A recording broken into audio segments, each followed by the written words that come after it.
I do understand why it's a thing. I just wish I knew. I'm too awkward of a person. I suddenly found the tiled wall of Papa John's the most interesting thing in the world.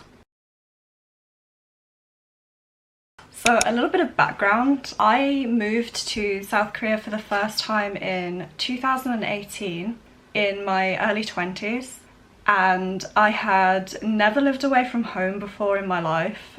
I went to a local university, so I would just drive to university when I had classes and then drive home. So when I moved to South Korea for the first time in 2018, it was not only my first time living abroad, but also my first time living away from my family. So that's just to give you a little bit of context as to my situation at the time of moving here.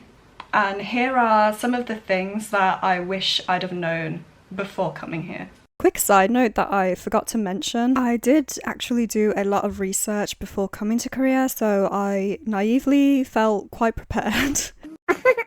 That is not correct. So number one is being treated like some sort of rare shiny Pokemon when you're here. You will find people here that are only interested in you because of your race, because you're a foreigner, and unfortunately some people will only want to be friends with you and only want a relationship with you because you're foreign. Before anybody gets mad at me for saying that, it's not everyone. I want to stress that not everybody in Korea only sees you as their foreign friend. There are of course people here who actually value you as a person, but in my personal experience I have been treated this way a couple of times. I could have saved myself so much heartache if I just knew this before coming here. To give you one example, I actually went on a date here in Korea where the guy just straight up told me directly to my face that the reason he wanted to go on a date with me was because I was white and because he wanted to marry a foreigner and have mixed race children. Hell no, to the no, no, no. Kudos to him, I guess, for having the balls to say that to somebody's face, because yeah. I wish I knew about the one-size-fits-all clothing shops here. Before I moved, I didn't know that this was a thing. This can be incredibly triggering to people who have suffered with eating disorders in the past or generally struggle with their self-image. As someone who's suffered with an eating disorder in the past, you can easily get triggered by that and think, well, I have to lose weight to fit into the clothes then. If you have suffered with any form of disordered eating in the past, especially restrictive types of eating disorders, then South Korea can be a tough place to live.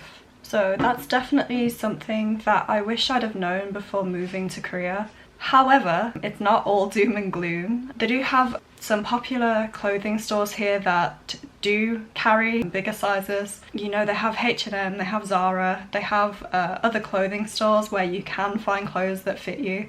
Along the same train of thought is shoe sizes. I remember the first time that I walked into a clothing store, I wanted to buy some shoes. I looked at the sizes and I was lost. They measure shoe size here in millimeters. UK shoe sizes are similar to American shoe sizes where we have like a size 6, a size 8, etc. I wish I'd have known my Korean shoe size before coming here, because every time I went to buy shoes here I had to get on my phone and find the shoe size conversion charts, and I wish I'd have known that was a thing for sure. Okay, moving on to the next thing that I wish I knew before moving to South Korea. I wish I'd have known how sweet Korean food truly is. If you've watched any of these types of videos before, then you will have already heard of the dreaded garlic bread situation here. The first time that I tried garlic bread here, I was genuinely so shocked by how sweet it was. I'm pretty sure that in addition to having sugar sprinkled on the top, it had honey on it as well. So it was garlic bread, a layer of honey, and then a layer of sugar. It honestly tasted like a sweet pastry that had a little bit of garlic in there somewhere. Needless to say, I was extremely disappointed with my first garlic bread experience, and I just decided that to avoid continuous disappointment, I would just avoid garlic bread here altogether. Leading on to this point though, I distinctly remember one day, the school that I was teaching at, we had a Western style lunch. I remember seeing this on the menu outside the cafeteria before entering, and like a fool, like the absolute fool that I am, I allowed myself to get excited. A little caveat to this point is I was feeling pretty bad this day. I was suffering with a little bit of homesickness. So seeing this poster saying, you know, Western style lunch, it was magical at the time. I was like, it's gonna make me feel so much better. Honey, you've got a big storm coming. So I picked up my tray. I was standing in line and I could see that there were chips and burgers. Again, I allowed the excitement to build. I was given my lunch and I was taking my tray back to my table, and I sat down, and that is when the cruel reality of life hit me in the face. I took the lid off my burger and there was a ring of pineapple on top of my burger patty. So I thought to myself, I'm not gonna try the burger first. I'll try the chips. The chips are probably a safe bet. So I took a bite of one of the chips and to my utter horror realised that it wasn't salt they'd seasoned the chips with. It was sugar. So I had a hamburger with a pineapple ring on top and chips with sugar on top. And this sent me over the edge. I had a full-on breakdown.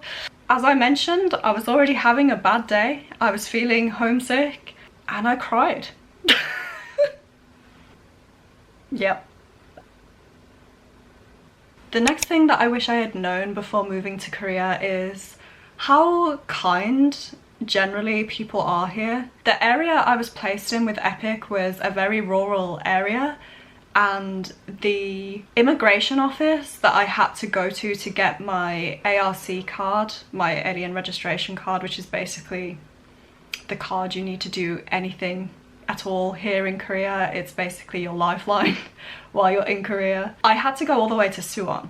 I had no idea where I was going. I must have looked incredibly stressed because I was running late, and I'd heard that with the immigration office they're pretty brutal. I think if you're more than 20 minutes late to your appointment, they just refuse to see you. I'd got out of school late and I was rushing about. I must have looked pretty much like a headless chicken. Everyone will please panic.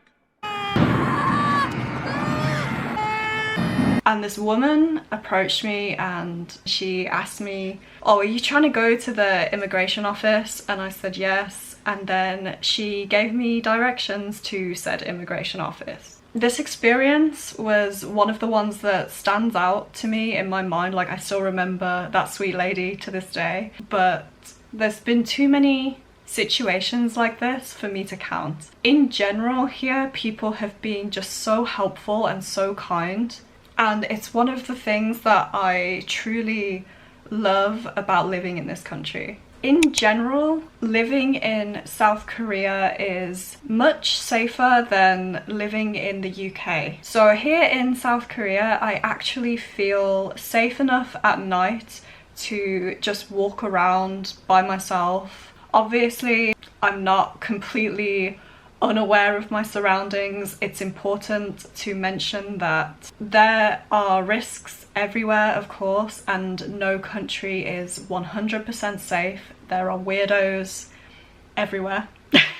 But in general, I feel safe enough walking around at night here, which I would never dream of doing in the UK. The area I'm from especially, I just wouldn't feel safe walking around at night, especially by myself. That being said though, one thing that I do wish I'd have known is there are straight up cults here in Korea.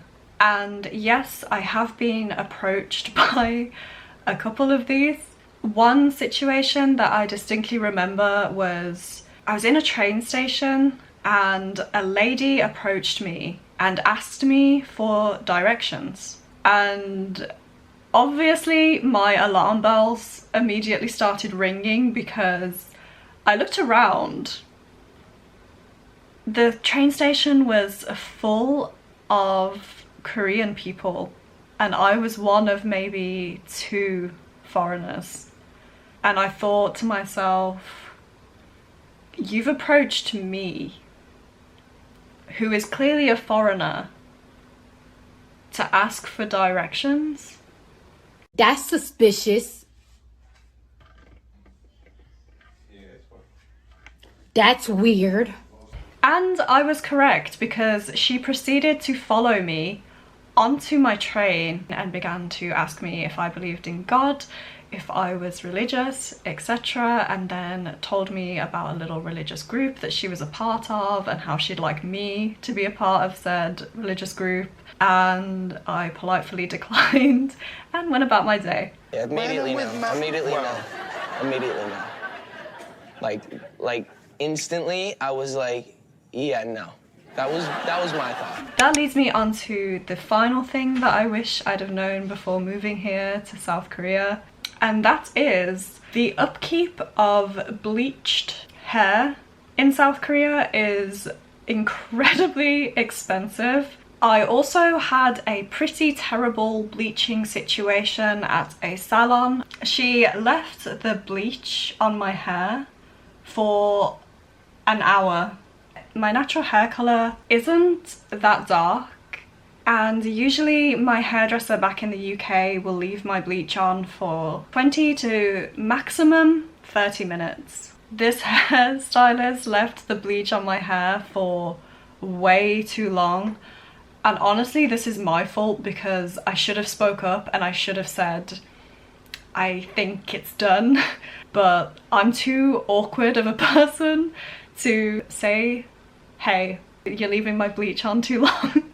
Needless to say, my hair was incredibly damaged.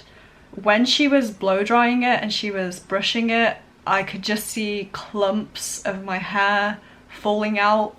And that was the day when I decided I was just going to embrace my natural hair colour.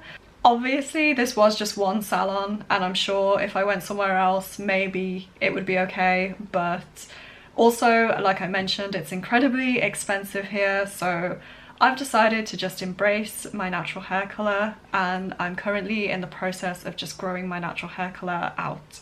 A little bonus point that I wanted to mention just right at the end here is PDAs. I really wish I knew that excessive PDA was a thing before coming here. I have been in so many awkward situations involving couples that are just doing the absolute most in public. This one time I went to a Papa John's and there was a couple who were just sitting opposite me, and the girl was sitting on the guy's lap. For lack of a better word, she was just eating his face. Never in my life have I felt like I wanted to disappear quite as much as in that moment. I suddenly found the tiled wall of Papa John's the most interesting thing in the world. I sat and just stared at the wall for such a long time because I just didn't want to look in front of me. I get that the reason why couples are like this in public in Korea is because, you know, most of them still live with their parents and, you know, they can't do it at home, so they're doing it in public. So I do understand why it's a thing. I just wish I knew that it was a thing before I came here. But that leads me to the end of this video. Thank you so much for watching. Please like, comment and subscribe, and I hope to see you in my next video. Bye!